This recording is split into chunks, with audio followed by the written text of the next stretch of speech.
देखिए green TV YouTube पर भी, बस सब्सक्राइब करें और बेल आइकन दबाएं। नमस्कार दोस्तों, स्वागत है आपका किसान बुलेटिन में और मैं हूं आपके साथ प्राची तिवारी। आज के किसान बुलेटिन की बड़ी हेडलाइंस पर एक नजर डालेंगे, लेकिन उससे पहले मैं हमारे दर्शकों को बताना चाहूंगी कि क्या है हमारी आज की खास ग्रीन टिप।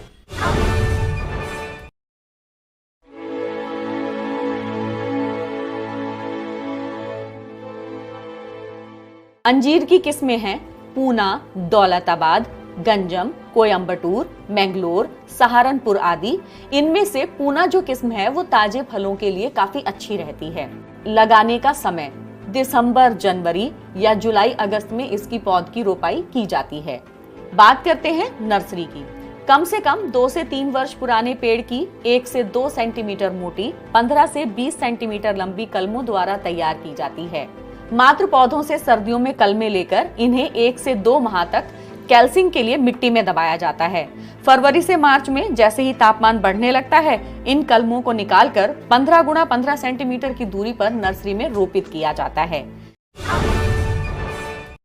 आपको हमारी आज की खास ग्रीन टिप कैसी लगी और आपका इस पर हमारे लिए क्या सुझाव है, हमें कमेंट बॉक्स में लिखकर जरूर बताएं। फिलहाल अब एक नजर डालते हैं किसान बुलेटिन में आज की बड़ी हेडलाइंस पर।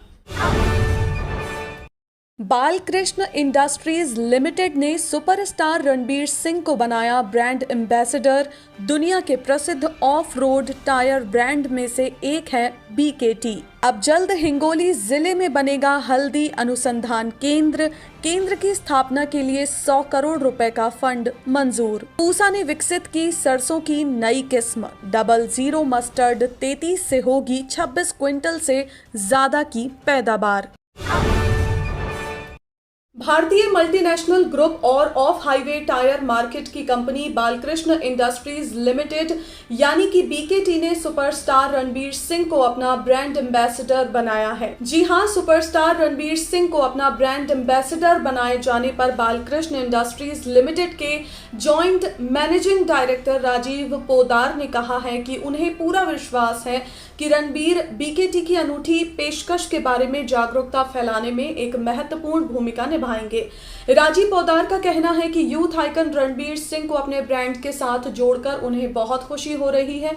तो वहीं BKT टायर्स के ब्रांड एम्बेसडर के रूप में चुने जाने के बाद रणबीर सिंह ने भी कहा है कि उन्हें BKT टायर्स के ग्रोइंग टुगेदर स्लोगन का प्रतिनिधित्व करते हुए बहुत ही ज्यादा खुशी मिली है। वैसे ये सच है कि आजकल बड़ी कंपनियों को ज्यादा से ज्यादा लोगों तक पहुंच बनाने के लिए किसी चर्चित चेहरे को ब्रांड एम्बेसडर के तौर पर चुनना फायदेमंद होता है। इसी के मद्देनजर BKT टायर कंपनी ने सुपरस्टार रणबीर सिंह को अपना ब्रांड एम्बेसडर बनाया है। कंपनी ने ये भी कहा है कि उनकी पूरी टीम ये देखने के लिए उत्साहित है कि इससे क्या नया रंग आएगा। तो आइए अब आपको बताते हैं BKT कंपनी के बारे में। दरअसल BKT company of highway tyre उद्योग में एक विश्व प्रसिद्ध कंपनी है। BKT ने किफायती रेंज में शानदार गुणवत्ता वाले टायरों की आपूर्ति करके हमेशा खुद को बेहतर साबित किया है। भारत में BKT टायरों की लाइनअप में 25 से अधिक ट्रैक्टर टायर मॉडल हैं। BKT ट्रैक्टर टायर की कीमत 3,000 से 35,000 रुपए तक है। इनका लोकप्रिय ट्रैक्टर टायर मॉडल एग्रीमैक्स और कमांडर है। BKT टायर्स के पास भारत में ट्रैक्टर टायरों की एक विस्तृत श्रृंखला है। ये company make in India brand को बढ़ावा देने के मिशन पर काम करती है। BKT टायर खेती, अर्थ मूविंग और बागवानी में वाहनों के लिए जाने जाते हैं।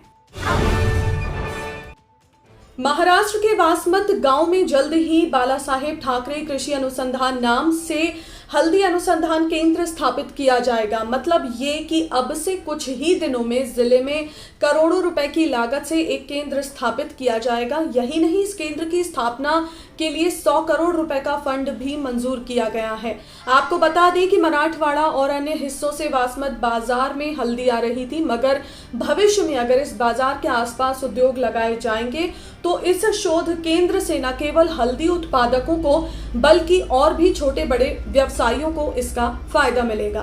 बता दें कि हिंगोली जिले में राज्य में हल्दी का सबसे अधिक उत्पादन होता है। जिले में हल्दी का औसत क्षेत्रफल 1,75,000 एकड़ है।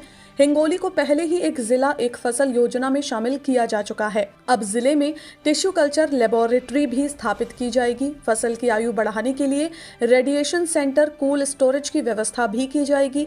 यही नहीं, किसानों को हल्दी के बीज, उर्वरक और पानी की उचित योजना और हल्दी के लिए आवश्यक कृषि उपकरण, मशीनीकरण, बॉयलर और पॉलिशर उपकरण, हल्दी निर्यात केंद्र प्रबंधन के लिए भी सब्सिडी मिलेगी। यहाँ के अनुसंधान केंद्र में अत्याधुनिक तकनीक का इस्तेमाल भी किया जाएगा, जिससे खेत में उत्पादित माल को कम से कम 2 साल तक बनाए रखा जा सके।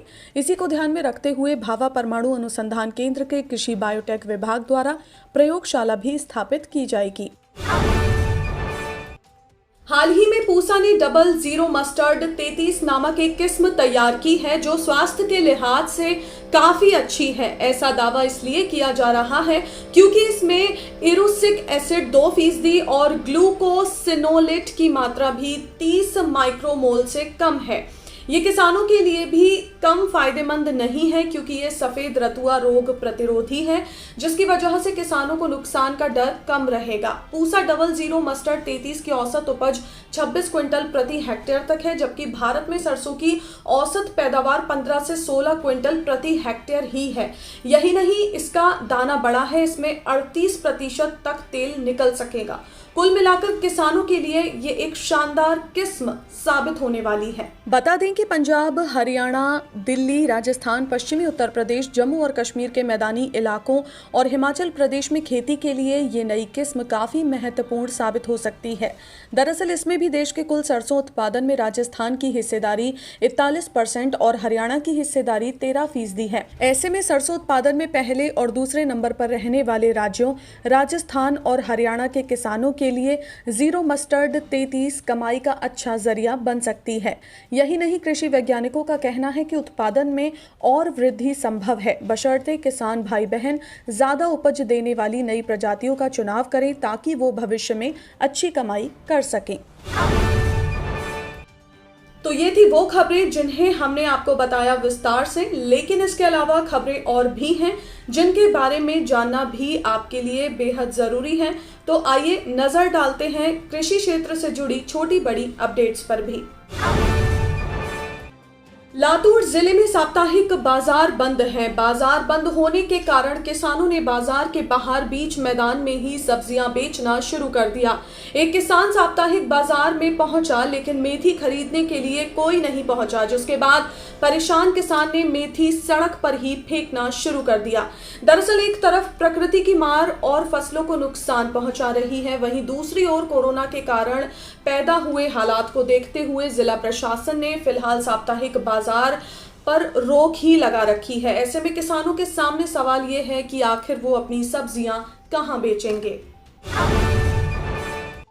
हरियाणा सरकार ने खेती किसानी के लिए चलाई जा रही 2 अहम योजनाओं में किसानों के हिस्से का प्रीमियम खुद जमा करवाने का फैसला किया है। इनमें प्रधानमंत्री फसल बीमा योजना एवं पीएम किसान मानधन योजना शामिल है, लेकिन इसके लिए एक शर्त है। ये सुविधा सिर्फ उन किसानों को मिलेगी जिन परिवारों की आय सालाना सिर्फ 1,80,000 रुपए तक है या फिर उनके पास सिर्फ 2 हेक्टेयर तक जमीन है। इन योजनाओं का उद्देश्य आर्थिक रूप से कमजोर वर्ग को मदद पहुंचाना है ताकि उन्हें भी बेहतर सुविधाएं मुहैया करवाई जा सकें।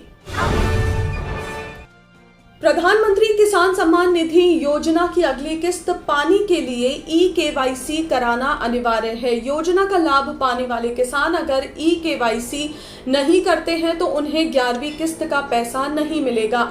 जिन किसानों ने अभी तक ई-केवाईसी अपडेट नहीं किया है उन्हें फौरन ही ये काम पूरा कर लेना चाहिए, क्योंकि अंतिम तारीख नजदीक आ चुकी है। ई-केवाईसी करने के लिए किसान के पास आधार नंबर और आधार में दिया गया मोबाइल नंबर होना जरूरी है। अगर इनमें से कोई भी एक चीज आपके पास नहीं है तो आप ई-केवाईसी नहीं करवा पाएंगे। पीएम किसान की ई-केवाईसी कराने की जो अंतिम तारीख है वो 31 मार्च है। मध्य प्रदेश सरकार ने मसाला फसलों की खेती और उसके एक्सपोर्ट में रिकॉर्ड कायम करने की कोशिश शुरू कर दी है। मुख्यमंत्री चौहान ने बुरहानपुर में मसाला फसलों के उत्पादन, प्रसंस्करण और प्राकृतिक खेती के प्रोत्साहन के लिए आयोजित राष्ट्रीय कार्यशाला को वर्चुअली संबोधित किया। मुख्यमंत्री चौहान ने कहा कि प्रदेश में कृषि के क्षेत्र में उल्लेखनीय उपलब्धि दर्ज की गई है। इसमें सिंचाई सुविधाओं के विस्तार का महत्वपूर्ण योगदान रहा है। सिंचाई का रकबा बढ़ने से उस उत्पादन भी जो है वो बढ़ा है। मुख्यमंत्री चौहान ने यह भी कहा कि जल जीवन मिशन में हर घर में नल से जल सुनिश्चित करने के उद्देश्य से 30 अप्रैल को बुरहानपुर जिले की प्रत्येक ग्राम पंचायत में पानी पंचायत का आयोजन किया जाएगा और साथ ही जिले के प्रत्येक गांव में जल महोत्सव भी मनाया जाएगा।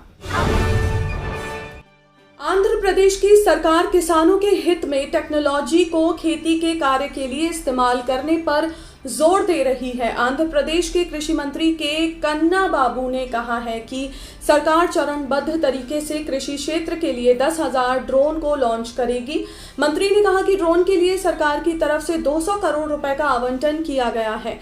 कृषि क्षेत्र में इस्तेमाल के लिए 10,000 ड्रोन की लॉन्चिंग के बाद रोजगार के नए अवसर भी बनेंगे। अकेले रायतू भरोसा केंद्रों से 20,000 लोगों को रोजगार मिलने की भी संभावना है। आज के किसान बुलेटिन में फिलहाल के लिए बस इतना ही। आप स्वस्थ रहिए और अपना ध्यान जरूर रखिए। फिलहाल मुझे दीजिए इजाजत। नमस्कार। देखिए ग्रीन टीवी यूट्यूब पर भी, बस सब्सक्राइब करें और बेल आइकन दबाएं।